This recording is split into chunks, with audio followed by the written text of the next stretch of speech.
दोस्तों आज के वीडियो में जानेंगे कि हमें गेहूं बुवाई के समय कौन कौन से फर्टिलाइजर्स प्रयोग करने चाहिए जिससे हमारे जो गेहूं की उपज हमें ज़्यादा मिले और ज़्यादा उपज मिलने के कारण हमें ज़्यादा लाभ मिले। और दोस्तों ये जो वीडियो है एक प्रकार से काफ़ी लाभदायक वीडियो सिद्ध होगा और इसे आप पूरा देखिएगा और जो इसे आप देख लिया तो आपको जो गेहूं की जो पैदावार है विगत वर्षों से कहीं ज़्यादा मिलेगी।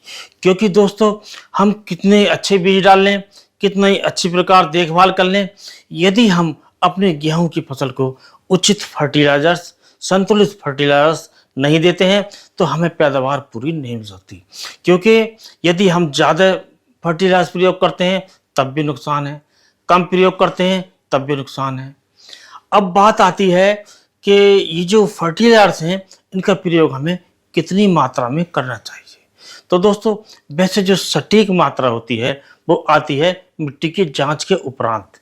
मिट्टी की जांच हमें करानी चाहिए, उसके उपरांत जो लैब से संस्तुति आए उसके अनुसार हमें नाइट्रोजन, फास्फोरस, पोटास और दूसरे पोषक तत्वों का प्रयोग करने चाहिए। यदि हम नहीं प्रयोग कर पा रहे हैं क्योंकि कुछ किसान भाई हमारे मिट्टी की जांच नहीं करा पाते हैं, कुछ क्या लगभग 90% किसान ऊपर ऐसे हैं जो मिट्टी की जांच कराते ही नहीं हैं, जबकि ये आसान भी है, सस्ती भी है, लेकिन हमारे किसान भाई इसमें झंझट समझते हैं और मिट्टी की जांच से बचते हैं। तो मिट्टी की जांच का मौका मिले तो हमें अवश्य करानी चाहिए और उसी की संस्तुति के अनुसार हमें अपने पोषक तत्वों का, खादों का प्रयोग करना चाहिए। तो दोस्तों अब बात करते हैं कि जो हम यदि डीएपी का प्रयोग करते हैं तो हमें कितनी लेनी चाहिए। तो दोस्तों जब हम डीएपी का प्रयोग करते हैं उससे हम नाइट्रोजन, फास्फोरस की पूर्ति करते हैं, लेकिन उसमें पोटास नहीं होती, तो इसमें पोटास भी हमें प्रयोग करनी चाहिए। तो हमें डीएपी की जो मात्रा लेनी है वो लेनी है 50 किलोग्राम प्रति एकड़ के हिसाब से और उसके साथ 25 किलोग्राम पोटास अवश्य लेनी चाहिए। क्योंकि दोस्तों ये जो तीनों मुख्य पोषक तत्व हैं तीनों की आवश्यकता होती है। यदि हम पोटास का प्रयोग नहीं करते हैं तो उसमें बीमारी आने का भी खतरा ज़्यादा रहता है। दाना हमारा सुडौल चमकीला नहीं बनता है, झुर्रीदार बनता है और पिचका दाना बनता है जिससे जो हमें वजन कम मिलता है। तो पोटास का प्रयोग हमें अवश्य करना चाहिए। इसके बाद यदि हम प्रयोग करते हैं एनपीके 12-32-16, जब हम एनपीके 12-32-16 का प्रयोग करते हैं तो उसकी मात्रा हमें लेनी चाहिए 60 किलोग्राम। 60 किलोग्राम लेनी चाहिए और 60 किलोग्राम प्रति एकड़ के हिसाब से ये जो मात्रा होती है पर्याप्त होती है। और इसमें नाइट्रोजन होता है, फास्फोरस होता है और पोटास होता है। एक प्रकार से ये संतुलित पोषक है, हमारे खाद हैं। तो इनमें तीनों तत्व बड़ी आसानी से, बड़े सटीक तरह से मिल जाते हैं। इसी प्रकार ये बुवाई के लिए हमारे संस्तुति की जाती है इसकी, और हमारे जो किसान भाई भी हैं इसी की जो मात्रा है ज़्यादा प्रयोग करते हैं और ज़्यादा इसे प्रयोग करने में पसंद करते हैं और उनको इसके रिजल्ट भी शानदार मिलते हैं। तो इसका हमें प्रयोग करना चाहिए।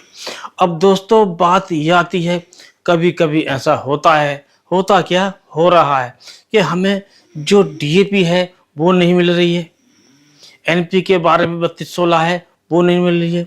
बहुत से क्षेत्रों में इसकी जो कमी आई हुई है और जब हमारे किसान भाइयों को ये खाद नहीं मिल रहा है और गेहूं की बुवाई है, गेहूं का जो खेत है वो तैयार है, यदि हम लेट करते हैं डीएपी का, एनपीके 12-32-16 का इंतजार करते हैं तो हमारे खेत की नमी उड़ जाती है। तो हम ऐसे में क्या करें। तो ऐसे में हमें जो प्रयोग करना है वो करना है यूरिया, सिंगल सुपर फास्फेट और पोटास मिलाकर। इसके लिए हमें यूरिया लेना है 1 बोरा और सिंगल सुपर फास्फेट लेना है 2 बोरे और आधा बोरा लेना है हमें जो एमओपी आती है, पोटास आती है, और इसे लेकर इनका प्रयोग हमें अपनी गेहूं की बुवाई के समय अवश्य करना चाहिए। और यदि हम ऐसा करते हैं तो हमारा जो खेत है वो संतुलित खादों से भरपूर रहेगा और हमारी जो वैरायटी है, चाहे हम कोई सी वैरायटी बोएं, उचित वैरायटी हमें बोनी चाहिए। और वैरायटी चुनाव करते समय हमें काफ़ी बातों का ध्यान रखना चाहिए तो हमें जो उपज ज़्यादा मिलेगी। अब वैरायटी की बात आती है, तो दोस्तों जो वैरायटी है उसमें आप इस बात का अवश्य ध्यान रखें, समय का विशेष ध्यान रखें। यदि हम अगैती बोते हैं तो हमें अगैती वैरायटियों का चयन करना चाहिए। यदि हम मध्यम में बोते हैं तो मध्यम वैरायटियों का चयन करना चाहिए। हम पिछैती बोते हैं तो पिछैती वैरायटी का चयन करना चाहिए। अब कुछ वैरायटी ऐसी होती हैं जो 25 अक्टूबर से लेकर 15 नवंबर तक बोई जा सकती हैं, तो उनसे ज़्यादा पैदावार मिलती है। ये हम थोड़ा लेट करते हैं तो पैदावार काफ़ी घट जाती है। कुछ वैरायटी ऐसी होती हैं 25 अक्टूबर से लेकर और पूरे नवंबर तक हम बो सकते हैं और हमें ज़्यादा पैदावार दे सकती हैं।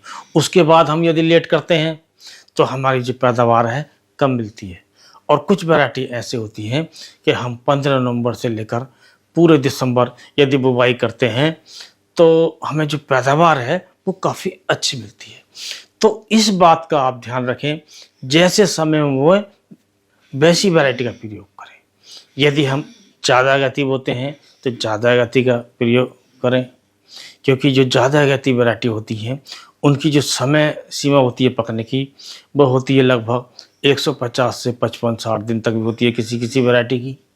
और जो मध्यम वैरायटी होती हैं उनकी 135 से 140 दिन पकने की अवधि होती है। और जो वैरायटी ज़्यादा लेट बोने की होती है उनकी जो अवधि होती है 120 से 130 दिन होती है। तो इस बात का अवश्य ध्यान रखें और इससे संबंधित वीडियो चैनल पर हैं और हम आगे भी देते रहेंगे। तो आप सोच समझकर और ये वीडियो देखकर और उसे समझें, विस्तृत जानकारी लें, उसी के अनुसार वैरायटी का चयन करें, तो आपको जो उपज मिलेगी वो ज़्यादा मिलेगी। तो दोस्तों अब बात का निचोड़ यही आता है कि जो श्रीराम 303 वैरायटी है, इसका जो प्रयोग हमें करना है वो करना है 1 नवंबर से लेकर हमें 30 नवंबर तक। और ये जो समय है एक ऐसा समय है कि इसके लिए बहुत परफेक्ट समय है, बहुत बढ़िया समय है। इस समय हमें जो उत्पादन मिल सकता है उच्चतम शिखर तक पहुंच सकता है। यदि हम थोड़ा लेट होते हैं तो इस वैरायटी को हम 15 दिसंबर तक बो सकते हैं, लेकिन इसके आगे हमें नहीं जाना चाहिए। यदि इसके आगे हम जाते हैं तो वैरायटी की जो उपज है वो कम हो जाती है। तो इस बात का हमें अवश्य ध्यान देना चाहिए। और दोस्तों वीडियो अगर पसंद आई हो तो वीडियो को लाइक कीजिए, दोस्तों में शेयर कीजिए। इसी प्रकार के वीडियो चैनल पर देखते रहने के लिए चैनल को सब्सक्राइब कीजिए और बेल आइकन को ऑल पर सेलेक्ट कीजिए। इसी के साथ इस वीडियो करते हैं समाप्त। अगले वीडियो नए टॉपिक के साथ फिर मिलते हैं, तब तक के लिए नमस्कार।